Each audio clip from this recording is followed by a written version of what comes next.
मोहम्मद उस शर्फ को बख्शवाने के लिए ऐसे अजीम और बुलंद मकाम पर बुलाकर अल्लाह रब्बुल आलमीन ने मेराज से नवाजा है। अज़ान गिरामी, आप देखिए दरख्त की जो बुलंदी है, दरख्त की जो मजबूती है, उसकी अगर आप पीछे देखेंगे, उसकी जड़ें, उसकी शाखें जमीन के अंदर पैवस्त होने के एतबार से इसी तरह कभी है। हुजूर अलैहिस्सलाम की शान को करम देके कायनात के अंदर जो बंदगी आप करते हैं, जो इबादत और रियाजत आप करते हैं, आप में ऐसे और हम में से अगर किसी को कोई शरफ मिले तो हम औकात भूल जाते हैं। बनी इस्राइल का वाकया आप देखिए, सूरह इस्राइल का आगाज सुभान अल्लज़ी अस्रा से शुरू किया और आगे बनी इस्राइल का जिक्र आ रहा है। कौम बनी इस्राइल का जिक्र क्यों? अल्लाह रब्बुल आलमीन फरमाता है, ऐ मेरे महबूब की उम्मतियों जरा गौर करो, मैंने बनी इस्राइल को फजीलत दी और जब मैंने फिरौन के जुल्म से उनको निजात दी और उनके सामने उनके दुश्मन को गर्क किया, खत्म किया, ताकि आइंदा बनी इस्राइल को एहसास हो कि मालिक अल्लाह रब्बुल आलमीन की जात है, खालिक वही है, हमें सारी जिंदगी उसी के सामने सर्वसुजूद रहना है। इस बिना पर अल्लाह रब्बुल आलमीन ने यहाँ बनी इस्राइल का जिक्र किया कि लेकिन बनी इस्राइल ने क्या किया? अल्लाह रब्बुल आलमीन ने दुश्मन को, फिरौन उसकी लश्कर को गर्क किया और बनी इस्राइल को निजात दी। उसके बाद क्या हुआ? बनी इस्राइल ने फिर नाफरमानियां शुरू की, अपने नबी की मुखालिफत शुरू की, अल्लाह रब्बुल आलमीन के अहकामात की मुखालिफत शुरू कर दी। तो अल्लाह रब्बुल आलमीन यहाँ ये बताना चाह रहा है कि महबूब करीम सल्लल्लाहु अलैहि वसल्लम की जात को समझो कि अल्लाह रब्बुल आलमीन उन्हें जो मकाम अता फरमा रहा है, उन्हें जो शान अता फरमा अल्लाह रब्बुल आलमीन, उम्मतियों के लिए सबक है कि अल्लाह रब्बुल आलमीन अगर तुम्हें उरूज अता फरमाए, तुम्हें बुलंदी अता फरमाए, तुम्हें बताओ नुसरत अता फरमाए, तुम्हें कामयाबियों से हमकिनार करे, ऐ मेरे महबूब की उम्मतियों, फिर बनी इस्राइल से सबक लेना कि बनी इस्राइल ने खराबियों में मुब्तला होकर दोबारा अपने आप को बर्बाद किया और अपनी फजीलतें कटाई। लेकिन तुम मेरे महबूब की उम्मत हो, तुम मेरे महबूब की उम्मत हो, जिस उरूज पर मैं अपने महबूब को ले जा रहा हूं, जिन बुलंदियों से उन्हें नवाज रहा हूं, तुम्हारी जिम्मेदारी यह है कि कभी अगर तुम्हें भी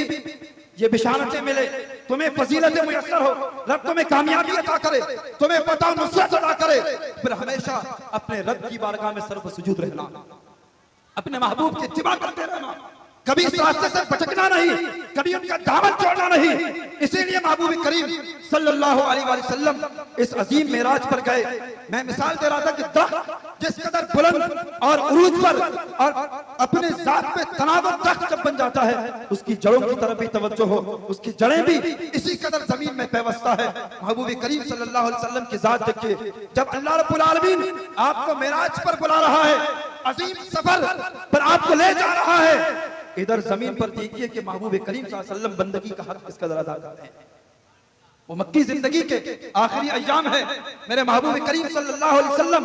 जिस दिन कोहे सफा पर ऐलान फरमाते हैं, अल्लाह रब्बुल आलमीन की वहदानियत का इकरार करते हैं, उस वक्त से अहले मक्का आपके मुखालिफ हो जाते हैं। वक्त और हर साहत और घड़ी और लम्हा महबूब करीम सल्लल्लाहु अलैहि वसल्लम के सामने खड़े होकर मुखालिफत में आ जाते हैं और आपकी बात को ठुकराते हैं, रद्द करते हैं। लेकिन महबूब करीम सल्लल्लाहु अलैहि वसल्लम फिर भी अल्लाह रब्बुल आलमीन की बंदगी में जो तवाज़ु इख्तियार कर रहे हैं, वो पूरी दुनिया के लिए एक पैगाम है। अज़ान गिरामी, यहाँ तक कि अजीम सहारे यानी आपके चचा अबू तालिब का इंतकाल हो जाता है, फिर वो उम्मुल मोमिनीन हजरत खदीजा रज़ियल्लाहु ताला अन्हा जो नबी अलैहिस्सलातु वस्सलाम के लिए बाइस तस्कीन, बाइस राहत, जो हर मौके पर हुजूर अलैहिस्सलातु वस्सलाम के लिए तस्कीन का सबब बनती हैं, उनका भी विसाल हो जाता है। ऐसे आलम में उसके बावजूद इन दिल खराश वाक़ियात के अहले अरब और मक्का के लोग फिर भी हुजूर अलैहिस्सलातु वस्सलाम को सताते हैं, हुजूर की बात को नहीं मानते। फिर महबूब करीम सल्लल्लाहु अलैहि वसल्लम ज़ाहिरन अरब के रवैये से ज़ाहिरन मायूसी की आसार नजर आते हैं। फिर आप ताइफ की तरफ चंद कदम बढ़ाते हैं, शायद वहां कुछ लोग ऐसे हों जो इस्लाम की शमा को मजीद रोशन करें, लेकिन कुफ्र की हालत यह है कि वो तो ये चाहते हैं कि अल्लाह का नूर बुझ जाए, लेकिन अल्लाह फरमाते वल्लाहु मुतिम्मु नूरिही वलौ करिहल काफिरून, रब अपने नूर को मुकम्मल करना चाहता है अगरचे काफिरों को बुरा लगे। हुजूर अलैहिस्सलातु वस्सलाम ताइफ के मैदान जाते हैं तो वहां क्या वहां खुशामदीद के नारे नहीं लगते हैं।